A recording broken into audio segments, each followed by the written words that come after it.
ఈరోజు వంట చేస్తూ ఒక ఇంపార్టెంట్ విషయాన్ని మనం డిస్కస్ చేద్దాము. ఏ గ్యాస్ స్టవ్ తీసుకుంటే మంచిది అనేది ఈ వీడియోలో మీకు చెప్తాను. గ్యాస్ స్టవ్ కొనాలి అనుకునే ముందు ఈ వీడియో అయితే తప్పకుండా చూసేయండి, మీకు చాలా యూస్ఫుల్ అవుతుంది. స్టీల్ గ్యాస్ స్టవ్ కొనాలా లేదంటే గ్లాస్ టాప్ ఉన్నది తీసుకోవాలా అనేది చాలా మందికి డౌట్ ఉంటుంది.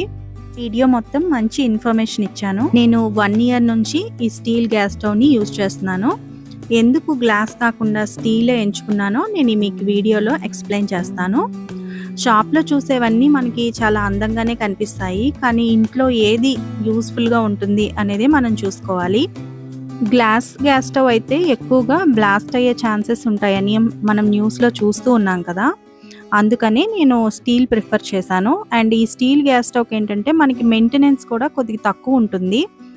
మనం వంట చేసిన వెంటనే క్లీన్ చేసుకోవడానికి కూడా ఈజీగానే అనిపిస్తుంది. ఒకవేళ అదే గ్లాస్ అయితే వేడిగా ఉంటుంది కదా, వేడి మీద మళ్ళీ తడి క్లాత్తో మనం క్లీన్ చేస్తే అది పగిలే అవకాశాలు ఉంటాయి. అయితే స్టీల్ స్టవ్ మనం ఎంచుకునేటప్పుడు కొద్దిగా బ్రాండ్ చూసుకోవాలి, అలాగే మంచి క్వాలిటీ కూడా చూసుకోవాలి.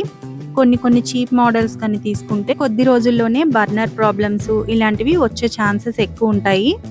అండ్ మనకి ఒక్క బర్నర్ అనేది కొద్దిగా పెద్దగా ఉంటే బాగుంటుంది, ఎందుకంటే ఎక్కువగా ఎవరైనా చుట్టాలు అలా వచ్చేటప్పుడు మనం పెద్ద బౌల్స్ యూజ్ చేసుకోవడానికి అది యూజ్ అవుతుంది. అదొకటి చూసుకోండి.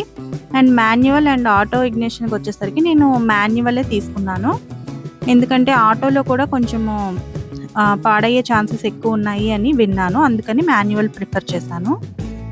ఇంకా 4 బర్నర్ తీసుకోవాలా 2 బర్నర్ తీసుకోవాలా అనే డౌట్స్ ఉన్నట్లయితే 4 బర్నర్ స్టవ్ అయితే మనకి ఎక్కువ మంది ఫ్యామిలీ మెంబర్స్, ఒక 4 మెంబర్స్ అలా ఉంటే 4 బర్నర్ బెస్ట్ చాయిస్ అని చెప్పొచ్చు. బట్ 2 మెంబర్స్ ఉండేటప్పుడు కూడా కొద్దిగా త్వరగా వంట అయిపోవాలి, కొంచెం ఎక్కువగా వంట చేసుకునే వాళ్ళైతే అండ్ ఫ్యూచర్ పర్పస్ కూడా ఆలోచించుకుంటే మనకి 1 టైం ఇన్వెస్ట్మెంట్ లాగా ఒకేసారి మంచి స్టవ్ తీసేసుకుంటే బెటర్ అనమాట. ఆఫీసెస్కి వెళ్ళేటప్పుడైనా తొందరగా వంట అయిపోతుంది. మనకి 2 స్టవ్స్ అయితే ఏంటంటే వెయిట్ చేయాల్సి ఉంటుంది, ఒక ఐటెం కంప్లీట్ అయ్యే వరకు ఇంకొకటి కుక్ చేయలేము కదా, సో అలా వెయిట్ చేయాల్సి వస్తుంది. నా చాయిస్ అయితే 4 burner is the best. 3 burners అయితే తీసుకోకూడదు అని చెప్తారు కదా మన పెద్దవాళ్ళు, అందుకని నేను 3 బర్నర్స్ అనేది ప్రిఫర్ చేయలేదు. నాకైతే ఇది అరౌండ్ 10,000 అలా కాస్ట్ పడింది ఈ స్టవ్. నేను ఇది అమెజాన్లో పర్చేస్ చేశాను. ఒక 1 ఇయర్గా యూజ్ చేస్తున్నాను, ఇప్పటి వరకు అయితే నాకు ఏ కంప్లైంట్స్ రాలేదు. అండ్ ఇంకో ఇంపార్టెంట్ పాయింట్ ఏంటంటే మన కౌంటర్ టాప్ హైట్ ఇంకా విడ్త్ 2 చూసుకోండి. దాన్ని బట్టి మన స్టవ్ ఎంత సైజు ఉందో అవన్నీ ముందే చూసుకోవాలి, లేదంటే అక్కడ కౌంటర్ టాప్ పైన ఫిట్ అవ్వకపోతే మళ్ళీ మనం ఎక్స్చేంజ్ చేయడము ఇలాంటివన్నీ ఉంటాయి కదా. సో ఆన్లైన్లో తీసుకునేటప్పుడైనా కొలతలు అనేవి సరిగా చూసుకోండి.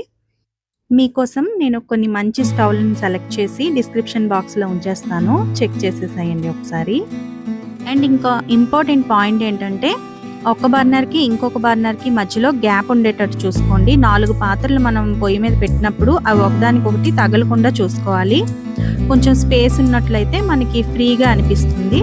ఈ వీడియోకి తప్పకుండా లైక్ ఇంకా కామెంట్ చేయండి, అప్పుడు ఎవరికైతే ఈ వీడియో యూజ్ అవుతుందో వాళ్ళకి ఇది రీచ్ అవుతుంది. సో వాళ్ళకి మంచి ప్రోడక్ట్ ఎంచుకోవడంలో ఈ వీడియో యూజ్ అవుతుంది.